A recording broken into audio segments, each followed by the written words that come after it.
Hi, கருப்பு கவுனி அரிசியில் பூர்ண கொழுக்கட்டை செய்யலாங்க. கொஞ்சம் கூட பிசுபிசுப்பு இல்லாமல் இதே போல் ட்ரை பண்ணி பாருங்கள். டேஸ்ட்டும் சரி, டெக்ஸ்சரும் சரி, பர்ஃபெக்டாக அட்டகாசமாக இருக்கும். வாங்க பார்க்கலாம். ஒரு கப் அளவு கவுனி அரிசி எடுத்து 3 டைம் அலசி காய வச்சுட்டு கடாயில் சேர்த்துட்டு மீடியம் ஃப்ளேமில் வச்சு 3-4 நிமிஷம் நல்லா வறுத்துட்டு ஆற வச்சு மிக்ஸி ஜாரில் சேர்த்துட்டு நல்லா ஃபைனாக அரைச்சிக்கோங்க. எவ்வளோ அரைக்க முடியுமோ அந்தளவுக்கு அரைச்சிட்டு ஒரு ஜல்லடை வச்சு ஜலிச்சுக்கோங்க. ஒரு பாத்திரத்தில் இது போல் குருணையை திரும்ப ஒரு தடவை அரைச்சிட்டு நல்லா ஃபைனாக அரைச்சிட்டு சேர்த்துக்கோங்க. இது கூட நம்ம பிசுபிசுப்பு தன்மை இல்லாமல் இருக்கிறதுக்காக 1/4 கப் அளவு ராகி மாவு சேர்த்துருக்கேன், கேழ்வரகு மாவு. இதுக்கு பதிலாக நீங்கள் 1/4 கப் அரிசி மாவு கூட சேர்த்துக்கலாம், நல்லாயிருக்கும்.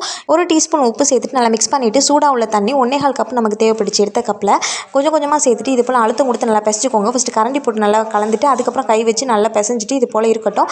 இப்போ பூர்ணம் நம்ம அஸ்யூஷுவல் அடிக்கடி செய்கிற பூர்ணம் தான் செம்ம டேஸ்ட்டாக இருக்கும். இதுக்கு 1 கப் அளவு தேங்காய் துருவல் நம்ம எடுத்த கப்பிலே 1/4 கப் அளவு பொட்டுக்கல் சேர்த்துட்டு 3-4 ஏலக்காய் சேர்த்துட்டு நல்லா குறவாக அரைச்சிட்டு இருக்கட்டும். ஒரு பாத்திரத்தில் 1 கப் அளவு வெல்லம் 1/4 கப் அளவு தண்ணி சேர்த்துட்டு நல்லா கரைச்சிட்டு ஒரு கடாயில் வடிகட்டிக்கோங்க. நல்லா வெல்லம் கொதி வரும்போது நம்ம அரைச்சி வச்சிருக்க பூர்ணத்தை கொட்டிட்டு நல்லா இந்த போல் கன்சிஸ்டன்சி வர வரைக்கும் நல்லா கலந்து விடுங்க. இப்போ ஆஃப் பண்ணிட்டீங்கன்னா இன்னுமே நல்லா கெட்டிப்பட்டு வரும். நல்லா பூர்ணம் நல்லா டேஸ்ட்டாக இருக்கும்.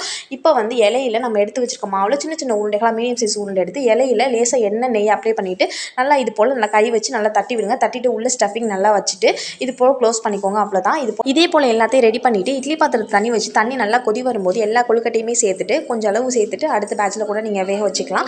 ஒரு 15 நிமிஷம் மீடியம் ஃப்ளேமில் வச்சு வேக வச்சு எடுத்திங்கன்னா டேஸ்டி அண்ட் ஹெல்த்தியான கருப்பு கவுனி அரிசியில் கொழுக்கட்டை ரெடி.